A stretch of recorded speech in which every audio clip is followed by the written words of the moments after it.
do not send press releases. They are completely irrelevant. If you have $1 billion deal, great. A press release works because it's the number that's going to get you the news, not the release. Forget a press release. It should always be custom because using the media is so important. It's like, I think of the business in four different ways, right? There's the landing the deal, closing on the deal, so getting all the money together, landing the financing, building the thing, and then there's a fifth arm, which is how you present the narrative of the thing, right? And for that fifth thing, the media is super important. So you do need to have a custom strategy. You do need to spend a lot of time as a principal thinking about these things. Okay, if you are a real estate company or an operator of a business with multiple entities or bank accounts, listen to this. So at Fort, we just solved one of our biggest problems by hiring a company called Vesto. And that problem is we have over 20 different banks we work with. And so that is over 20 different logins. None of them share information with each other. And it takes our team hundreds of hours of every month to log in and not just see our account balances, but all the transactions associated with those balances. Now insert Vesto. Vesto is a one-stop shop where you can log all of your bank accounts onto one screen and see everything in one visual. Now, if you're a company like ours where you have multiple people that have access to each bank, that's giving everybody access to one screen, and it makes it, one, easy to see all your cash balances and saves the time of having to literally log in to 20 different bank accounts. So I strongly recommend you go to vesto.com/Fort. And when you're there, remember to tell them that Fort sent you, and you'll get a call with my friend and founder of the company, Ben, and they'll work with you directly. Y'all have heard me talk about this company, Better Pitch, for a long time. Fort has been using them to build decks over the last 6 months. And I have to say, I thought we were good at building decks until we started working with Better Pitch. They have an awesome service. Highly recommend using them. If you reach out to them and mention the Fort podcast, they will work with you risk-free on as many iterations as you would like. So go visit them at betterpitch.com. That's betterpitch.com to schedule your call today. All right. Welcome to the show. Thanks for joining me this morning. My pleasure, Chris. It's fun to be here. I've seen some of my friends and people I admire here, so glad to be a part of that crew. I reached out to you like when you first launched the newsletter. You said, when I hit 10,000, I'll call you and we'll do one. And late last year, or sometime in the middle of late last year, you emailed me. You said, we made it. And so here we are. This has been a couple years in the making. So first off, congrats on hitting 10,000. Thank you. We're at 16 and a half now. So it's grown quite well. And I think when you reached out, we had the DNA of the thing, but I didn't want to talk about the business. I just wanted to cover the business, right? So I don't want to talk about my business until I felt like we had some level of scale. And we're there now. So it has become, I think, quite quickly the water cooler of the commercial real estate industry, which was the problem we set out to solve. And it's a hard problem because every market has its own players and own problems, and there's very little national conversation in commercial real estate. That was the issue here. I wasn't setting out to build a newsroom, so I had to come up with like some kind of binding glue to make someone in Fort Worth interested, to make someone in Minneapolis interested, and then someone who's like eating skulls in Manhattan, right? Like all those parties had to come together in some way. For the sake of getting this out of the way, is New York the spiciest of all the markets? Is that fair to say? Or would you say there's a spicier market than New York? Have you ever been to a spicier city than New York in your life? No. Okay, then I don't need to answer that question. Okay, there we go. The money is bigger. The audacity is at a different level. And then what happens as well is New York is nominally an American market, but really it's a global market. What happens in Manhattan specifically, if you go from, well, you can add a bit of Brooklyn in as well, up to prime Manhattan, is a matter of interest all over the world. So the capital that comes in is very broad. There's a broad source of capital. And then the players that come in are also super interesting. So that's one side. I have, though, I should say, gained an appreciation for what I call frontier markets, where kind of anything has gone for decades. And so when anything goes, and Texas is a great example, parts of California are also used to be a great example of this as well. When anything goes, what people have gotten away with and the ways in which they've made money are so fascinating. HFCs, I hope we talk about HFCs at some point, big topic in Texas. So there's so many different ways to look at these industries and find something interesting. But yeah, pound for pound, it's New York. It's always New York. I love it. All right, let's set the stage here. You're a brilliant writer. You're a great storyteller. I love your newsletter, and I don't read a lot of newsletters. There's a lot of them out there, so you gotta limit it to a few. But like, how did you get into this industry? So was it journalism first that you wanted to get into, or I don't even know if you call it that, and then you picked real estate, or was it always real estate journalism that you wanted to do? Yeah, so I'm an immigrant. When you're an immigrant, you don't have the same basket of options that someone who grew up here would. So I did want to go to, I was very interested in journalism and media since I was a kid. I grew up in a place, and I should say, I grew up in Dubai, fascinating place, but one thing it lacks is a free press.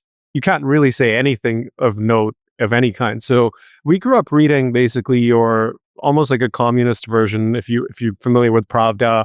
The UAE has its own publications, and they have they have newspapers, but they're very much party line. So you grow up kind of getting this propaganda rag all the time. And so you really appreciate places like the US where you can actually say stuff, right? So that was always a fascination for me. I got into Columbia back in 2011. I took a shot, and a lot of my life has been these little moments of serendipity. I was aimless. I was working in advertising in Toronto, in Canada. I had no idea what I wanted to do. I was really bored and frustrated with the Canadian market and the mentality. It's just smaller. It's just smaller. So I come to New York. I'm here with my cousins. My cousin and his wife get into a big squabble. I don't want to drive back with them to Toronto. So I say, you know what? I'm going to hang out in the city an extra day. I go to Columbia, and I was thinking of either business school or journalism school. The business school was closed that day.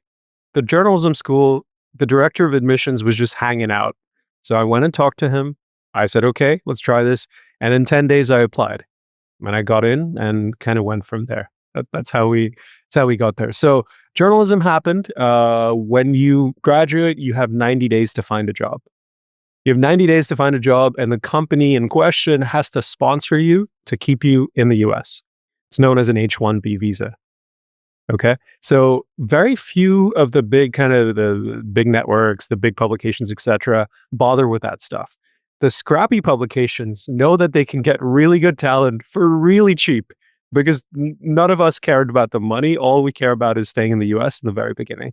So The Real Deal, which is the publication that I was at for a decade, knew this and had recruited very, very good talent from these international students.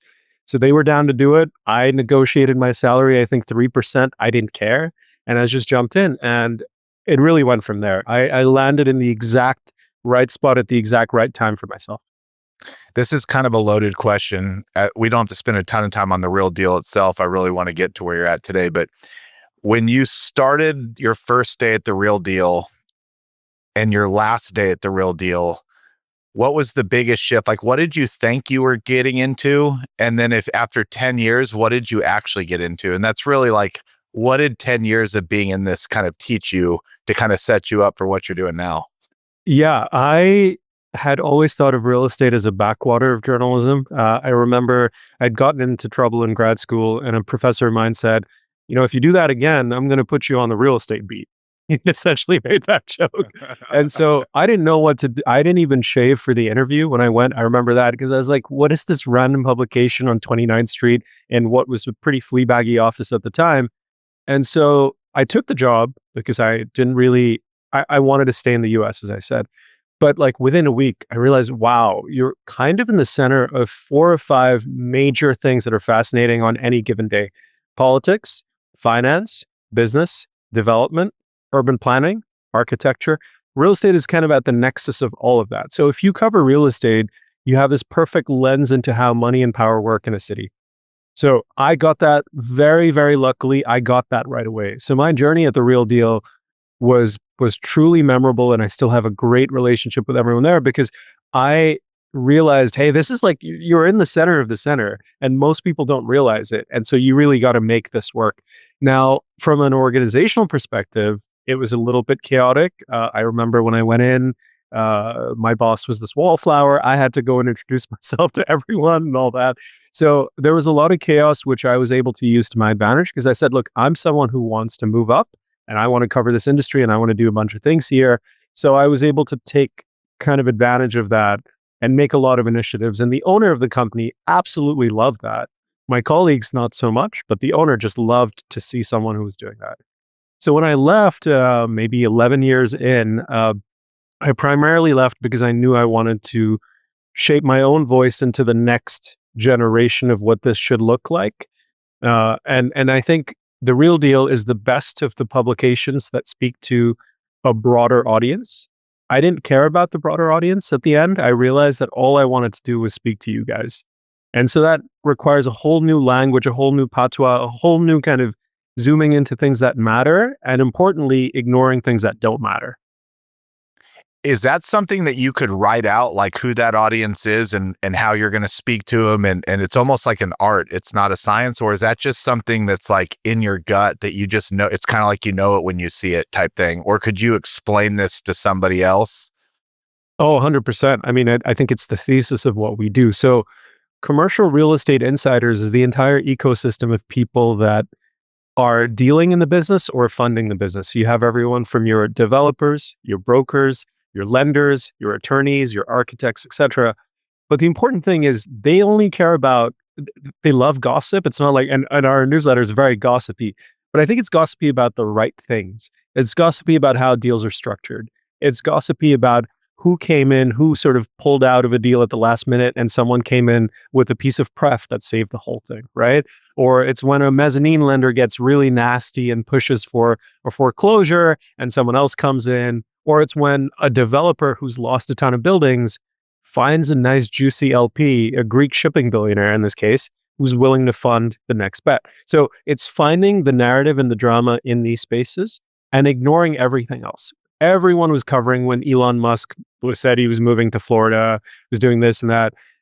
Great, not relevant to the business. So what is relevant to the business is the deals, the themes, where the money's flowing, and what is being built. And so focusing on all of that gives you a very good sense of the audience. So we ended up with two broad buckets. If you want, I can talk about them. Yeah, let's go.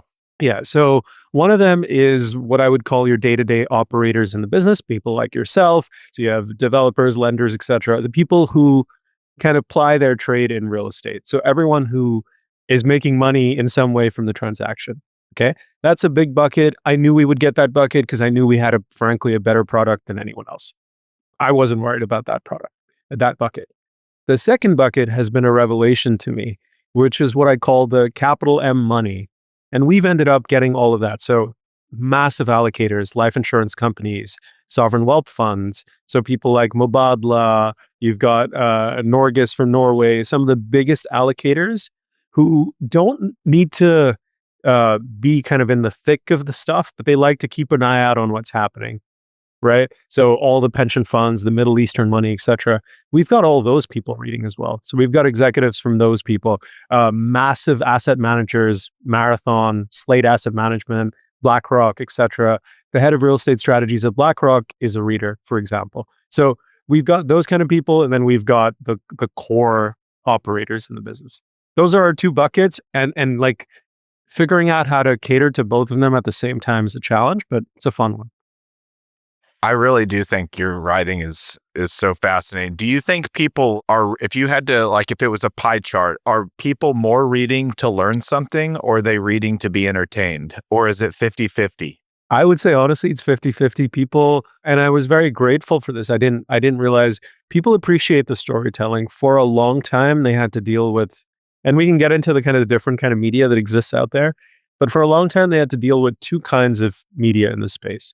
Either kind of ass-kissy, I'm not going to name the publication, but a lot of like ass-kissy sort of media where you could go and say you're raising a rescue pref fund and they would call it accretive to value. Just bullshit, right? You could say anything and they would pick it up. And because for them, access and being able to call you is more important than telling the real story.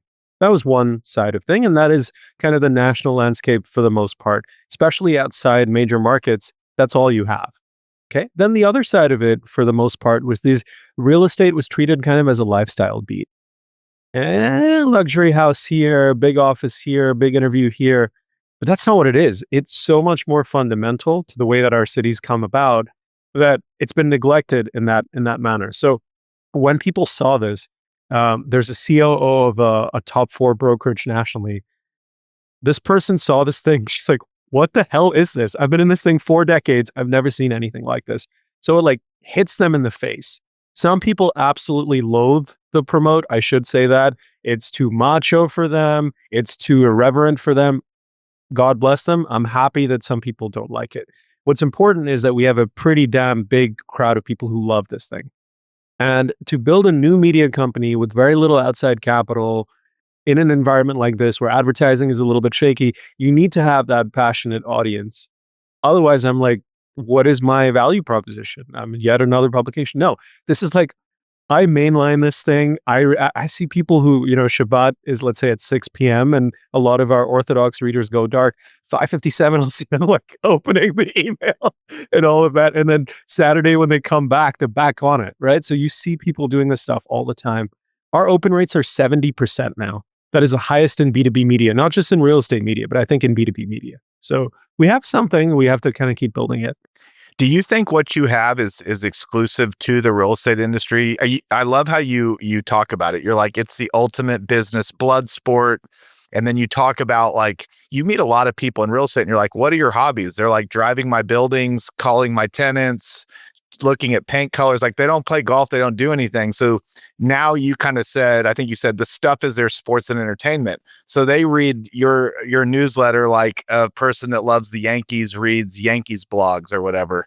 Could anybody in any industry go start writing like you, or is because you focus on real estate, it's even more unique? This is the question that I think we need to answer by next year, because 1031 Media, which is kind of the broader enterprise, is meant to be a collection of these hyper specialized media properties. So CRE is the one we started with because I know that one. That's my world. I understand this market and I can build a team around that. But to make this thing even more interesting, to make this kind of the vision, which is the ringer for B2B media is the broader vision, I need to bring in these other nodes. So there are other industries, luckily, that have the same dynamics, not quite the same dynamics, because real estate is like Wall Street with no rules, right? It's the same kind of money and ego, but there's no guardrails. But there are other industries that have similar dynamics where you have a very wealthy audience who's obsessed with what they do. You've got a murky kind of regulatory structure, which also helps in the narrative, because if the rules are clear cut and you can't bend them, it makes for very boring coverage. Right? Look at financial planning media companies, right? Like the people who write about wealth advisors. It's a complete snooze fest. There's nothing in there. But private equity or the art market, those are two nodes that I'm quite interested in. And I've been talking to the people who are essentially like me in those spaces to come on board at some point. Those are worlds which, again, big money, big dollars, global capital, lack of regulatory structure. So if we can figure out a way to integrate that into the enterprise and kind of create a partnership model with the talent, that's the way I'm thinking about it. Have you read Powerhouse, the CAA book?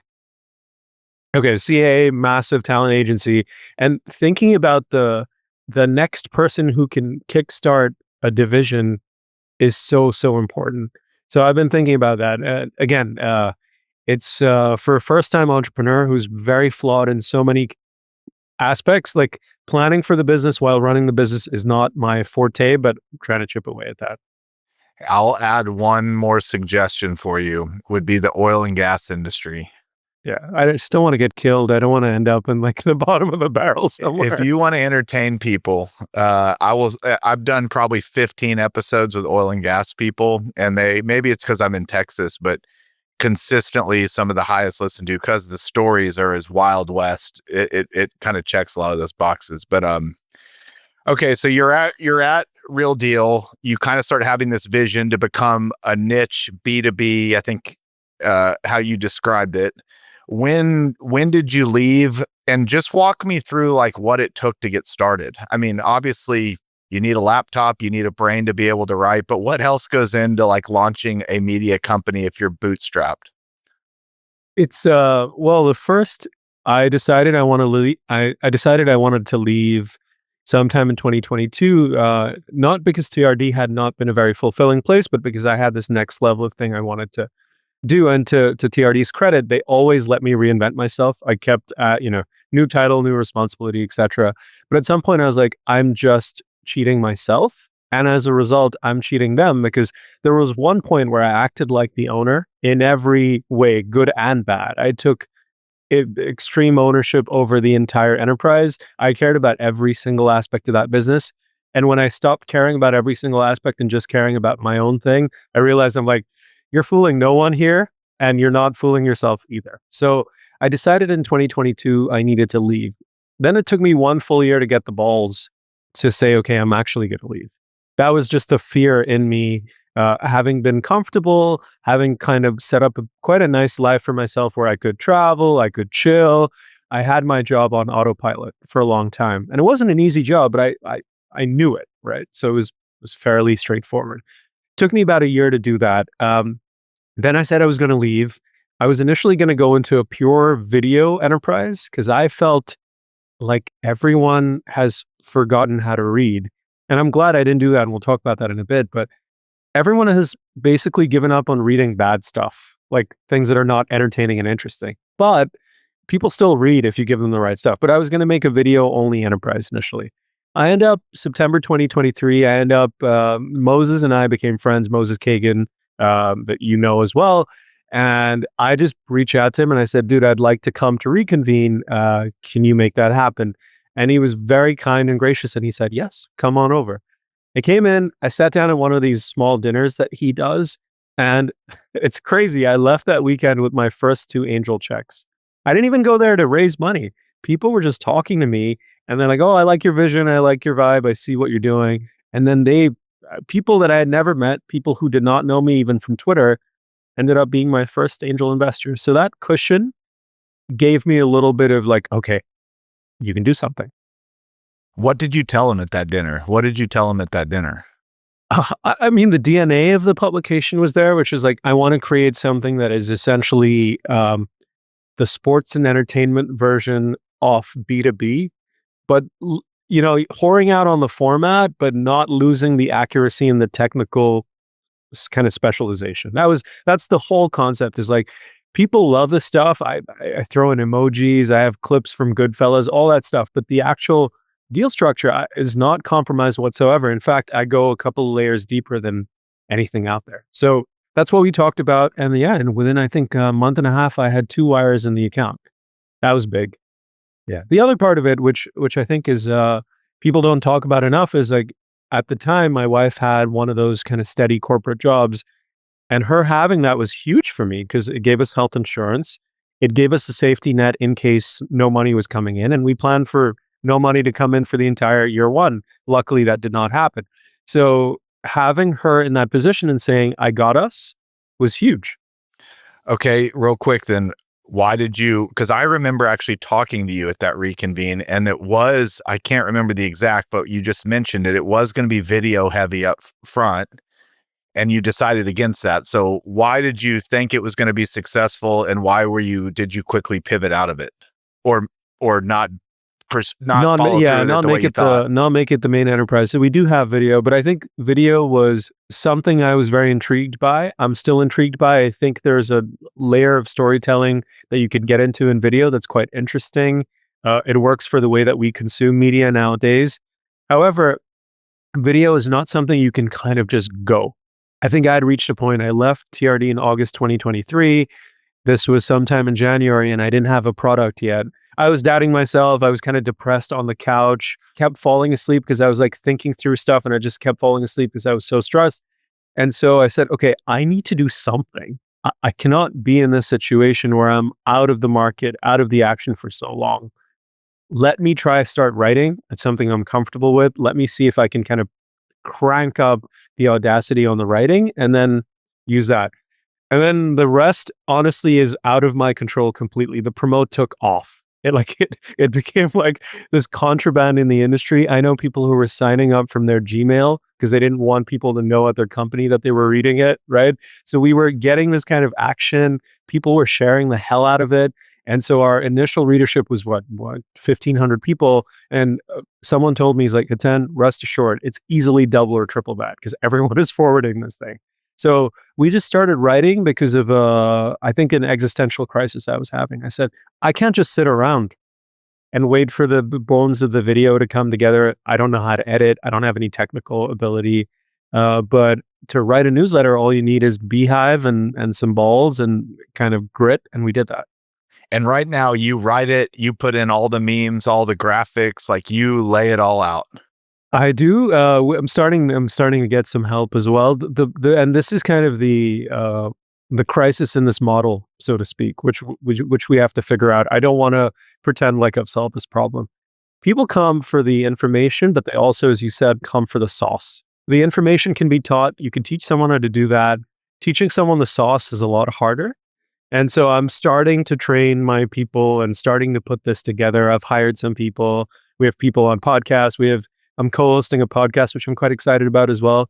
But figuring out how to extract myself a little bit and end up in a model where I'm kind of the supervisor and putting in my context and insight, kind of like Andrew Ross Sorkin did a Deal Book, is something I need to figure out. That's going to take a bit. But in the beginning, I knew I had to write the thing because people are there for those. You think about it as like, when you're consuming media, you're there for what's on the page or what's on the screen, but you're also there for like that extra, you have a connection with the audience that you can build where they're like, I can see Hiten smiling as he writes this, or I can see kind of that he's pulled his punches here, or I can see that there's an inside joke that I don't know. I don't understand this joke, but I'm intrigued and I want to keep reading because I'll get it by edition 10 or 20 or whatever. So that connection between your audience and the person who's creating the media is so fundamental. And traditionally, it's been kind of reserved for hobbyist media, enthusiast media, things that you read for pleasure. We're trying to bring that into the space that people actually use it for their business. Okay, let's talk a little bit about how the sausage is made. So if you haven't read the newsletter and you're listening, like go read it. But a lot of people probably listening have. You like you said, you're not getting the broad-based headline that every news publication is reading. You're finding out shit that every time I read it, I'm like, how does he know this? So my first question is like, how does information come into you? Do you have sources everywhere that are like, hey, I just figured something out, you should write about it? So let's start. Step one, where do you get inspiration from and how does information land on your desk? Yeah, there's two main components to creating a very, very good specialist publication. I think this applies to us, but I think this applies more broadly. One is aggregation. The most important thing is having your eyes and ears open for what's already out there. So there will be articles in the Journal and the Times and the Dallas Morning News, etc. But again, the lens is completely off. They're written for, I don't even know who they're written for. They're certainly not written for you guys. They're written for like this well-heeled business consumer, but that person doesn't exist. There's two types of consumers. One is professionals in the space, and one is people who don't care about it. So they're writing for this kind of middle ground, which doesn't. So you take that piece. Can I stop you real quick and ask a question? I don't usually do this, but I got to get the. If you asked those journalists, who are you writing for? Do you think they would have an answer, or is what you're painting as like media as we know it is totally changed? And the legacy types just don't know it yet? It's a deeply systemic issue, which is the people in these seats often have no idea who their audience is because they're not really connected to them. There's a remove between the audience and the people. And so I don't mean like, and we go pretty hard, as you know, you've read the newsletter. It's not like we're very charitable to people, but we talk about the stuff that they care about. That's the most important thing.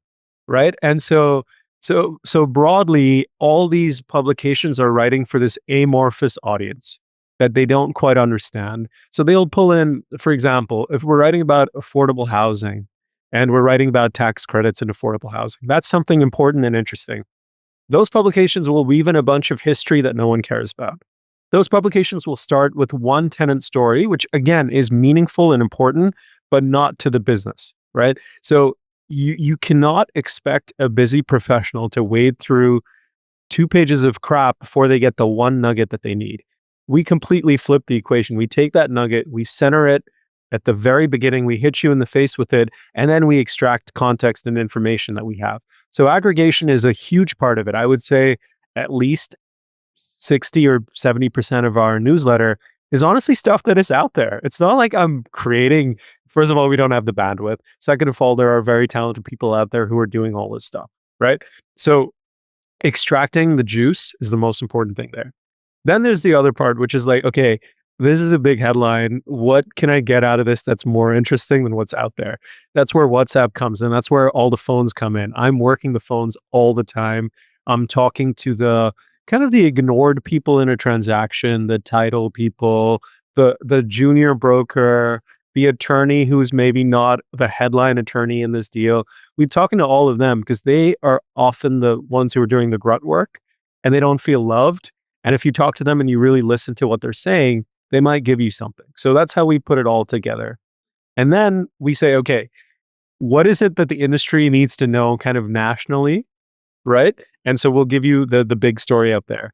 Then, and this is the challenge, as I said at the top, there's no national conversation in commercial real estate. Once in a while, you'll have stuff about 1031 exchanges or carried interest or Trump tariffs or whatever. But in the most part, you as a Fort Worth operator have your own Fort Worth problems, right? And that's what you care about for the most part. So what we do is what we call snapshot coverage. We'll zoom in and out of markets and stories that are interesting and hope that the takeaway from that story that is happening in Seattle is interesting enough to someone in Texas. And so far it's worked because there will be interesting ways that deals are structured or financed or stolen. And those are things that a lot of people can learn from. So that's how we put it all together.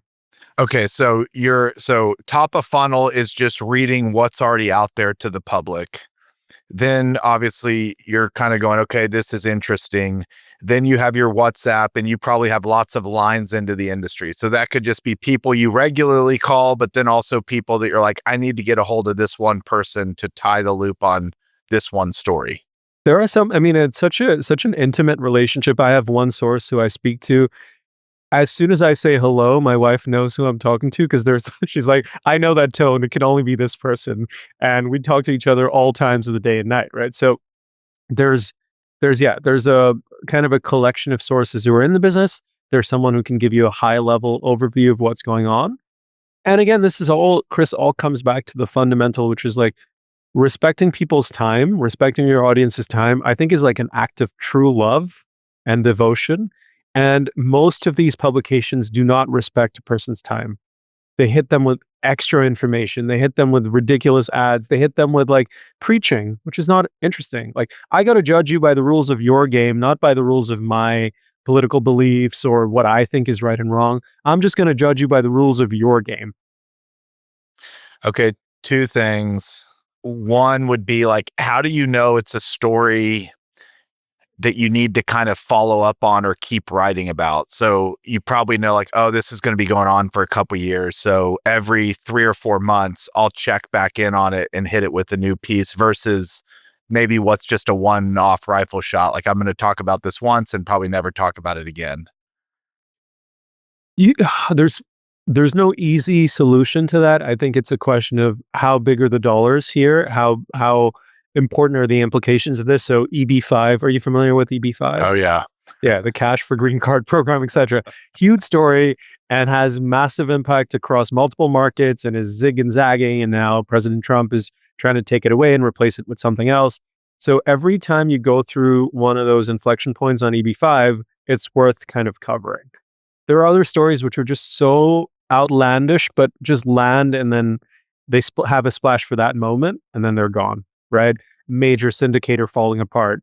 You write about it for a few weeks and then you're done. And then there are other elements like HFCs, as I said, which is this incredible tax break in Texas. That keeps kind of weaving in and out based on what's happening in the legislature, based on what's happening with Fannie and Freddie. you get a sense of all of that. And again, our responsibility, we're definitively not the paper of record.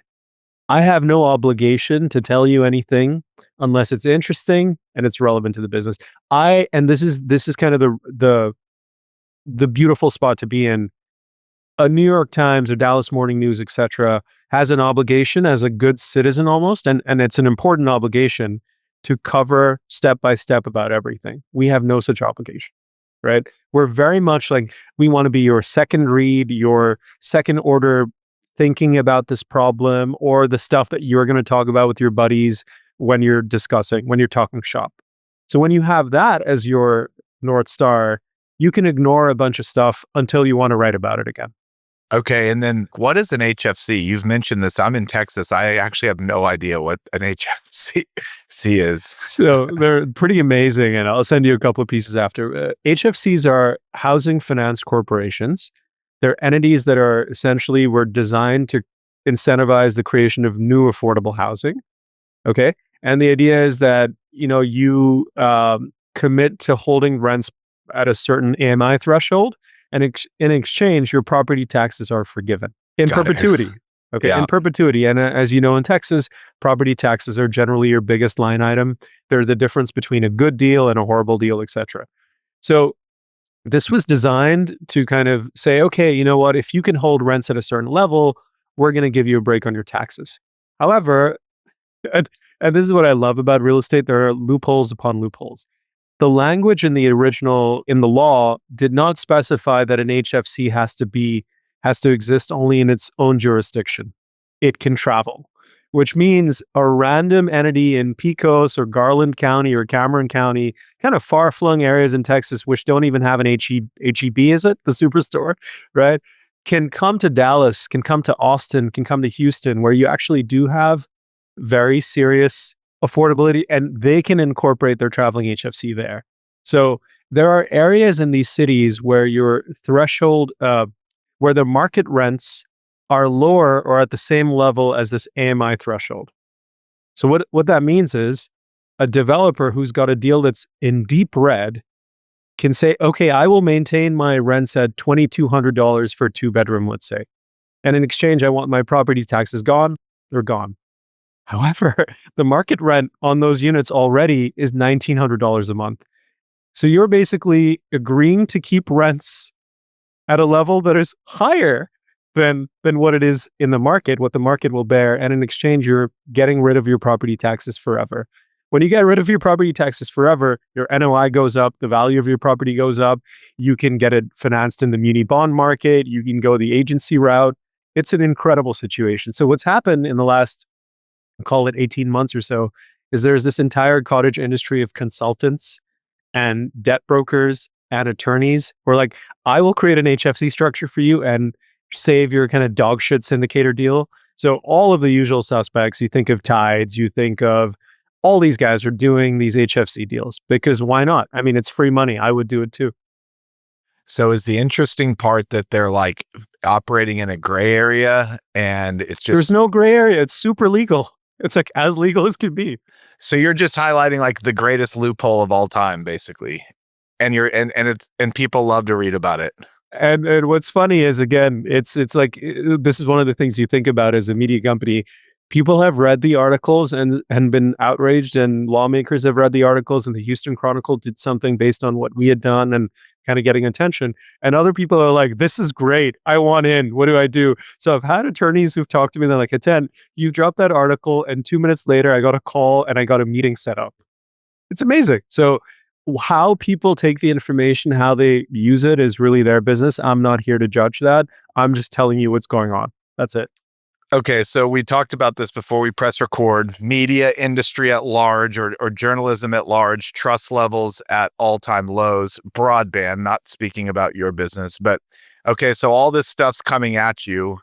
How do you determine kind of what's factual and what's not, and what's true and what's not? And then, yeah, let's start there. I mean, is it very simple? It's like I just pick up the phone and do a reference check, or I'm assuming on sometimes it's not as easy as that. Yeah, it's not that easy, and it would be, it would not be true you often will have to reference and cross-check things over and over again, but you do kind of develop a sense for the publications that generally get things right. And generally is very important. There will be slip-ups. I've fucked up. Major publications from the New York Times and Wall Street Journal have fucked up as well. It's not like it doesn't happen. The important thing is that you're open to fixing the error and you acknowledge the error. That's the most important thing. That kind of ego in the big publications is often a problem, right? They will kind of try to hide the error. So that's one thing. But you get a sense quite quickly of these are reliable publications. And what they generally miss, they don't generally miss, they're not going to tell you a sale happened in property records if it didn't happen. Like they're verifying that information. So you can kind of surf off of that. Where they tend to lose the plot is in the interpretation of it. They often have no idea what A leads to B means. That's the thing. So that's kind of where you have to apply your own expertise, your own experience in the industry, bringing in the right people to verify those things. So that's part of it. I think trust in the media, and forget these random kind of conspiracy theory websites, both on the right and the left. Forget them. We're not talking about them. Let's talk about the mainstream media. Trust in the media is off because of the lens that the media often uses. So they will attack things that have no business being attacked. Let's take an example from the left. Elon Musk launches a rocket. I think it blows up on its way up. The New York Times will have a headline, Musk fails again. But the important thing there was that this rocket deployed some, and I don't have the specifics here, but this rocket took off in this way that is extraordinary, and it's just an iterative process, and in a year it's going to do incredible things. That's what to focus on. Or in a TechCrunch will write an article and tell VCs to go fuck themselves, and how does that make any sense? Who are you writing for? That's where trust in the media goes away. It's not really about factual error here and there. It's about what lens are you using to tell your story? Who are you writing for? So when you write for the people that you're writing for, and your content is geared to them, you build trust very quickly. That's the thing. I think that is the thing about general media that's just completely off. You should be able to read a publication and think, okay, this story has relevance to me. They're talking to me. They understand what I care about. For the most part, that is not true. Okay, you'll take things a step further. I'm making up something, but it's like we'll talk about light income housing tax credits, but you'll take it a step further and find some character that's used them to help monetize, buy a yacht from a Russian oligarch in the Red Sea. So one, like, do you find that really juicy part again just through reading what's already out there? Or is it like, ooh, heard this person's interesting and has a weird story, and you kind of start calling people around him to because some of the things you write about, and anybody for that matter, it's like, man, he had to know a lot about this one particular situation, which to be fair, could be, if you were wrong, pretty damaging to write about. You know what I mean? So how do you get comfortable that's like, I'm going to put it out there. I've gotten the thumbs up. This is good. Because clearly the person that did it isn't the one calling you saying, yeah, I did all this. Yeah. So I often wear dark shirts when I'm writing because I'm sweating bullets and it's such an anxious time. It can be pretty nerve-wracking to write in the manner that we do, right? It hits you so hard in the face. And I think that is part of the brand. And I think part of the reason that we have a lot of potential to do very interesting things with IP. Short films, movies, podcasts, we have that because people are already into the voice. And so then that naturally transitions into broader business down the road. But all of the juice is in the archives. Everything, that 90% of interesting stuff already exists. It's the framing and packaging that makes us different, right? I'm a shitty reporter. I'm not I can barely read a legal document or dive into records. That's not my job. I'm not a reporter anymore. We're trying something different here. So sometimes you will see a publication that writes about a person who has said this, and you just remember that 2 years ago, they told the publication the complete opposite. But the reporters, and this is again, more of a talent model problem. Reporters cycle in and out of publications all the time. You will be on the real estate beat for 2 years, and then you're going and covering finance, and then you're going and covering equestrian mansions and whatnot. This happens all the time. So there's no institutional knowledge in okay, Chris told me this, but 2 years ago, Chris had said the opposite, right? No one's really tying that together. So all it takes sometimes is like, okay, why don't we just Google what Chris does? Why don't we Google what Chris has told us before? Oh, interesting. Okay, let's just put this statement next to the statement and see if they jive together. So oftentimes it's a lot of that. The other part of it is the fragmentation of media works out in our favor. I know that you as a Dallas guy are probably reading the Dallas Morning News and a couple of other publications.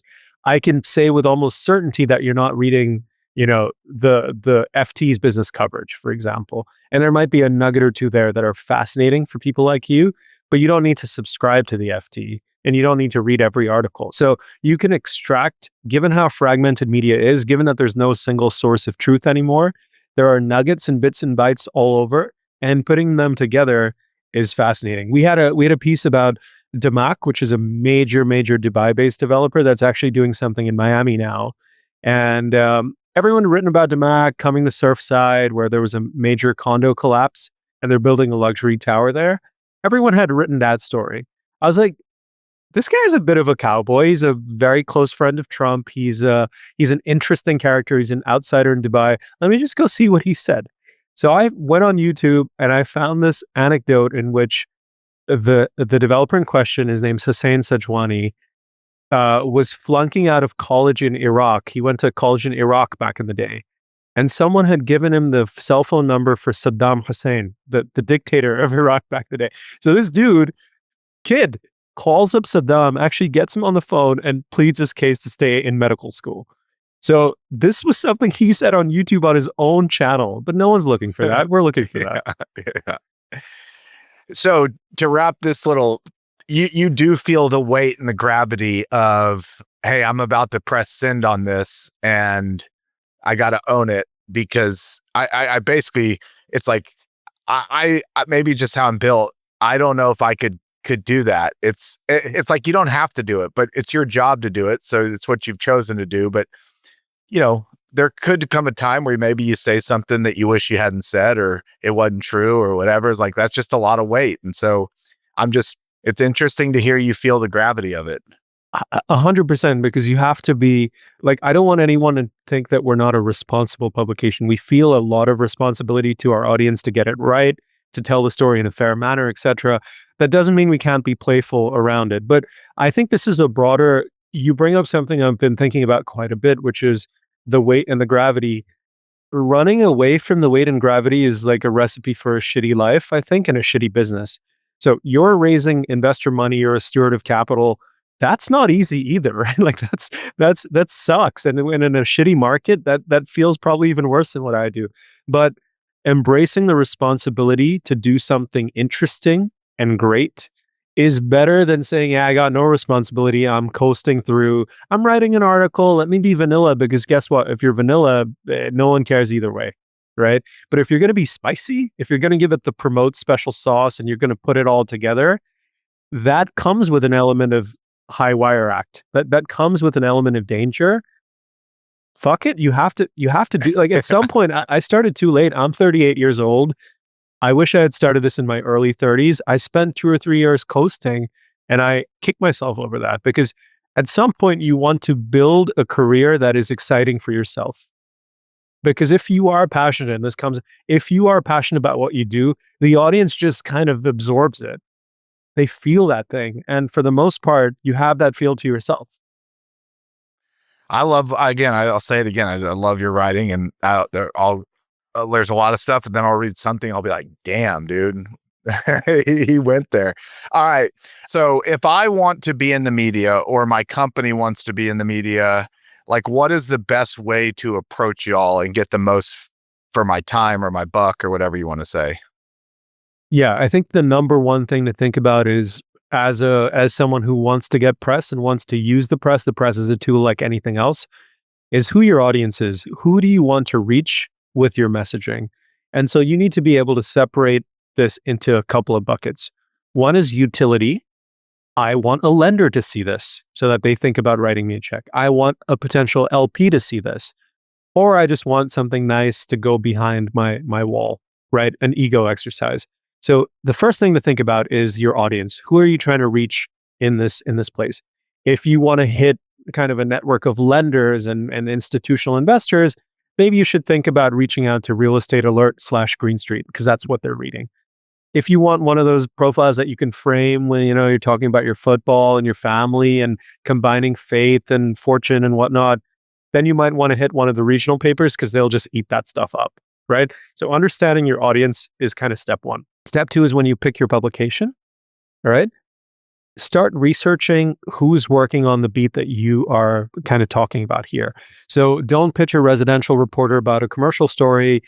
If you have something interesting that involves a little more expertise, make sure that you know that the reporter you're pitching has written stories that showcase her expertise in that situation. The last thing you want is you pitch a great story and the reporter turns it into this like slop of where you lose the messaging. So you really need to do your research on the publication and the reporter in question. Okay. The third thing is the pitch. Do not send press releases. They are completely irrelevant. If you have $1 billion deal, great. A press release works because it's the number that's going to get you the news, not the release. Forget a press release. It should always be custom, because using the media is so important. It's like, I think of the business in 4 different ways, right? There's the landing the deal, closing on the deal, so getting all the money together, landing the financing, building the thing, and then there's a 5th arm, which is how you present the narrative of the thing, right? And for that 5th thing, the media is super important. So you do need to have a custom strategy. You do need to spend a lot of time as a principal thinking about these things. So, okay, you've landed on the right publication. You've landed on the right reporter. You pitch them with the most interesting nugget in the deal. And guess what? The most interesting nugget is not you. I think that's where people mess up quite a bit, is like Ford Partners or Related or whatever did XYZ. No one cares. No one cares. Talk about the thing about the deal that makes it super interesting, either the structure or the number or the fact that it's the first or the largest or the hottest or the sexiest, etc. People think like that. Reporters, as a race, are lazy. They want a narrative that they can run with. They want a narrative that they can go to their editor with. Help them. Give them something. Give them some scaffolding. Say, all right, we did this deal, and to our knowledge, this is the first that's been financed by this specific tax credit. It's super interesting. That's something they can run with. They can go to their editor, get a green light on it, and work the story.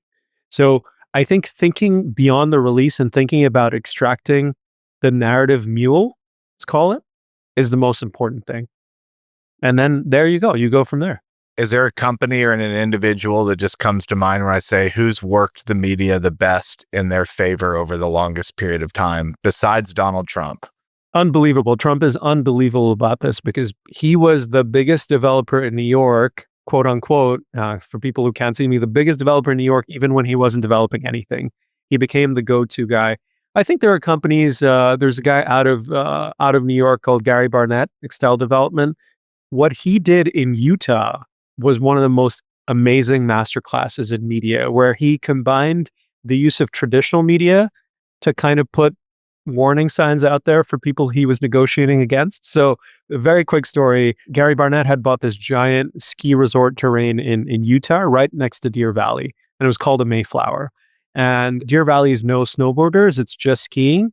And apparently among skiers, that's a very sacred divide, skiing and snowboarding. He had kind of teased the messaging in the media that, oh, we might allow snowboarding at Mayflower. That's terrifying to the skiers at Deer Valley. So he did that. He combined that with sponsored content, which is essentially a puff piece in some lifestyle magazine about his journey and develop. So you were able to combine like legit media with SpawnCon to create this messaging that this is happening, and it's fascinating. It's absolutely amazing.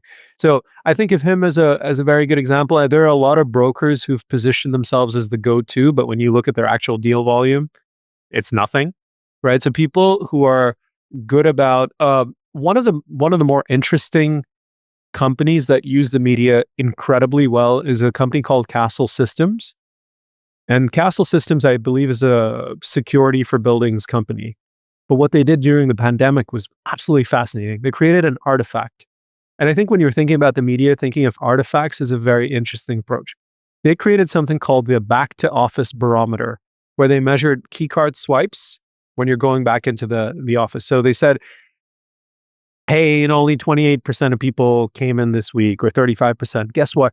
The national and international media, if you look at the press between 2021 and 2024, kind of peak of, are we going back to the office or not? Castle Systems was in every major article. Amazing. And they're a freaking security company, right? So if you can create something that becomes an index or a market report, amazing. I love market reports as media tools, incredible, because people and reporters like that consistency of looking at something quarter over quarter. So you can create it doesn't have to be a massive exercise. You can create one stat, industrial occupancy in, class B industrial. How has it changed month to month? Create a nice index or a chart or a graph. The media eats that up. Guess what? The next thing you know, you're in the news, you're being quoted, you're the first call on industrial stories, you become the industrial whisperer. And that's amazing. It's a good position to be in, because one LP or another, one lender or another is looking at that and saying, hey, I don't know anything about industrial, but I need to allocate. Let me call this guy. And then you take it from there. So, okay, we covered that. Then let's just talk about what being on the record, off the record, and how to delineate when to do each. This is the most important thing that a lot of very seasoned people screw up as well. When you're talking to the media, the default is on the record, which means anything you say can be used with your name and attribution. And oftentimes, that is how things go. They'll call someone, or the journalist calls them and they'll say, I can't talk about that yet. It's not closed. Guess what? That journalist is saying, confirm the deal, but decline to speak further, etc. You're screwed. Never do that. Instead, flip the conversation. You want to make sure the default is off the record. So the first thing you say when a journalist calls you, or when you reach out to a journalist, say, are we off the record? And get a verbal confirmation from the journalist that yes, indeed, we're off the record. Off the record means I am telling you something for your edification, but you cannot quote me. You cannot even, attribute it to a source familiar with the company. I'm just saying that, hey, I heard that Bob, lost his shirt on this deal and that his LPs are coming after him. And, they're planning to sue him next month. Go forth, my friend. Go forth and figure it out. Or, hey, it's possible that in the next 3 months, we will be, we'll have the capital to make a play for XYZ. It's just planting an idea, and then the reporter has to go do it. On the record, you want to do when there's a completion of a deal, or you want to speak about a lawsuit, and you have to be very careful about what you say on the record. You want it to be short. You want it to be precise, because if it's long, here's what happens. We're very fortunate that we were able to create this development in the heart of this blighted area of Dallas. And, I took the lead on this project, but our partners, played an essential role. Here's what could happen. The reporter could say, Chris Powers said that he took the lead on this project. Guess what happens? Your partners are pissed off. The city's pissed off because you didn't acknowledge anything, etc. So make sure your statements on the record are precise and short. Off the record, you can say a lot of things. And then there's the third mode, which I think is your best friend as a deal maker, which is called on background, which means here's some information. You can source it to someone familiar with the company. It doesn't come from me directly, but I'm telling you that this is happening. This is legitimate. And you can, to make it the story legitimate to your audience, you can say according to a source familiar with the company, according to an insider in the transaction, etc. And so the promote, pretty much everything we do is on background, right? We don't really do the broad official quote, but that's a really, really important mode to be in. And that's kind of where you add legitimacy.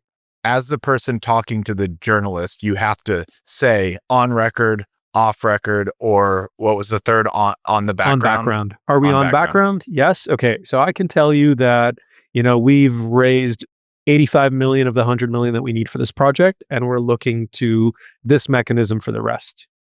Okay. That can come and the reporter can say, okay, according to insiders, they've raised 2/3 or 3/4 of the equity for this project. And that's good, because that tells you there's momentum. That's the kind of detail you want to get into the market, but you don't want it coming from you, and you don't want your company and your name on that. The big themes of 24 and really 25, as you're getting to see, you're at the center of it all. So as you think about 2025 and the themes coming off of 2024, how are you kind of setting this year up, and how are you thinking about it? Yeah, so a lot of what we do is quite reactive to what's going on in the market. And so part of a good media outlet will often kind of move with the market and see what's happening, but you do get a broader sense of the themes that have emerged. I think one of the crucial ones is the collapse of the regional banks and the new capital sources that are stepping in. And this impacts every asset class in every geographic region. So Signature Bank goes away, First Republic goes away, Silicon Valley Bank goes away, they melt away. What has stepped in to replace them? Oftentimes, the banks or the kind of a carcass or the new avatar of these banks is not lending with the same frenzy that they were. So debt funds have stepped in. Debt funds are more expensive. They're more bespoke, which means they can structure things in many, many interesting ways, but they're also not afraid of going to the mat with you guys. So if you defaulted with a Signature Bank, you could probably go have, pasta with them and figure it out. If you default with the Rialto, which is what took over Signature Bank's book, you're in a kind of a hell of trouble, right? So understanding the motivations for these people and understanding where the money's coming from is something we think about a lot. One of the big deals that happened was Fortress bought a stake in First Foundation, which is a big multifamily lender, I think based out of Texas, but with a lot of exposure in California. They bought a quarter of the bank. What does that mean for the way that they look at their loan book? How does the credit committee change? How do they think about what they're funding? And more importantly, how do they think about delinquencies and problem loans in their book? That's something that's going to ripple across the industry. So I think a lot about the changing sources of capital. Another big trend that's come up was how insurance, which was once kind of a sleepy field of its own, has been absorbed into the private equity playbook. So Apollo owns Athene and Athora. KKR owns Global Atlantic. So what's happening is that they're using those insurance companies as a source of capital for their private credit bets, which is kind of why you're seeing life cos take on bigger and bigger deals. You're in the industrial space. There was a massive deal, EQT Exeter, which is a big player in the space, got a $570 million loan from New York Life. Like that used to be a CMBS loan, but now it could be a Lifeco loan. So understanding the sources of the capital and how they're changing the business, super interesting to me. Another big deal is obviously what we're going to do with the kind of the blood and guts of all these syndicators that took over many states and went ham between 2021 and 2023. For a while, their backers were just kind of in denial, working things out. Now you're seeing a wave of foreclosures. You're going to see some bankruptcies. You're seeing a hell of a lot of deals going back to the lender. You're seeing rescue capital come in. Our mutual contact, Scott Everett, recently got in via the pref piece on a GVA portfolio. So I think it was like a 1,700 unit portfolio that he came in for nothing, right? So you're going to see these creative structures pop up as well. And then another one I'm thinking about is obviously the capital F fraud. There's been so much shady behavior in commercial real estate over the past few years. I mean, fake NOIs, title and closing done for a bogus deal or an inflated price on a deal that went for $43 million is shown to be a $70 million deal. That's all come into light. People are going to prison for real now. And there's a lot of sentencings and reckonings coming up as well. Brokerages have been blacklisted. Title companies have been blacklisted. The shadow, even though it started in, let's say, Brooklyn, New Jersey, etc., has spread out all over the country. So that's going to be another massive theme in the next few months. So it's fair to say 2025 will be, it's just an interesting time to write about. There's no shortage of what you could talk about. I don't know if the question is is it better to be in the media during a down market or an up market? Well, from a narrative perspective, I think carnage is always interesting. We're very lucky because we started the promote at the exact time the market started going haywire, right? So we kind of became that source. But now when the market stabilizes, there's going to be so many interesting storylines that are not about blood and guts. They're about creative ways to make money, who stepped in, who's in the ascendancy, etc. So I'm glad we started when we did. And as the markets improve and stabilize, which could take a year or two, we're going to have a pretty interesting lens into all of it because we've seen the bad, and mapping the good out in terms of the bad is also an interesting approach we could take. All right. I want to finish on a story that you had mentioned that I think would be a fun way to end this awesome conversation.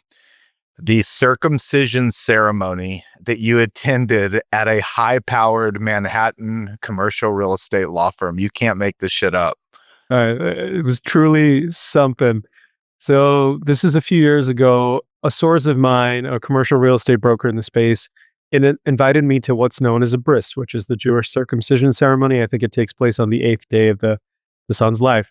And I didn't know that these things happen in these boardrooms in Manhattan. So I show up, and it's in the boardroom of this high-powered law firms, somewhere on the top floor of a Manhattan tower. And I walk in, and it's all these people in the industry. So it was incredibly fruitful for networking. And I go in, and there's a throne, which I believe the godfather or the grandfather sits on, and then the baby's placed on his lap and all of that. And I'm standing there and watching all this. I'm not deep into this world yet. So this is all like, what is this? Like, where have I ended up? I'm a kid from Dubai, from the desert, and I'm ended up at a bris in Manhattan. And so I'm watching this, and there's a lawyer standing next to me, and I'm not going to name the firm specifically, but he says, just another day at A, B, and C, someone's getting their dick chopped off. So it's just like when I write a book, that quote's going to be right at the top. I love it. All right, Hiten, this is awesome. I'm a big fan of you. I'm a big fan of what you're doing. Appreciate you. And I really appreciate the time today. Of course, it was my pleasure, and happy to pop back up anytime and talk real estate. I hope you've enjoyed this episode of the Fort Podcast. Be sure to follow us on your favorite podcast platform, or hop on over to YouTube to watch full video episodes if that's what you prefer. For more information, you can check out thefortpod.com.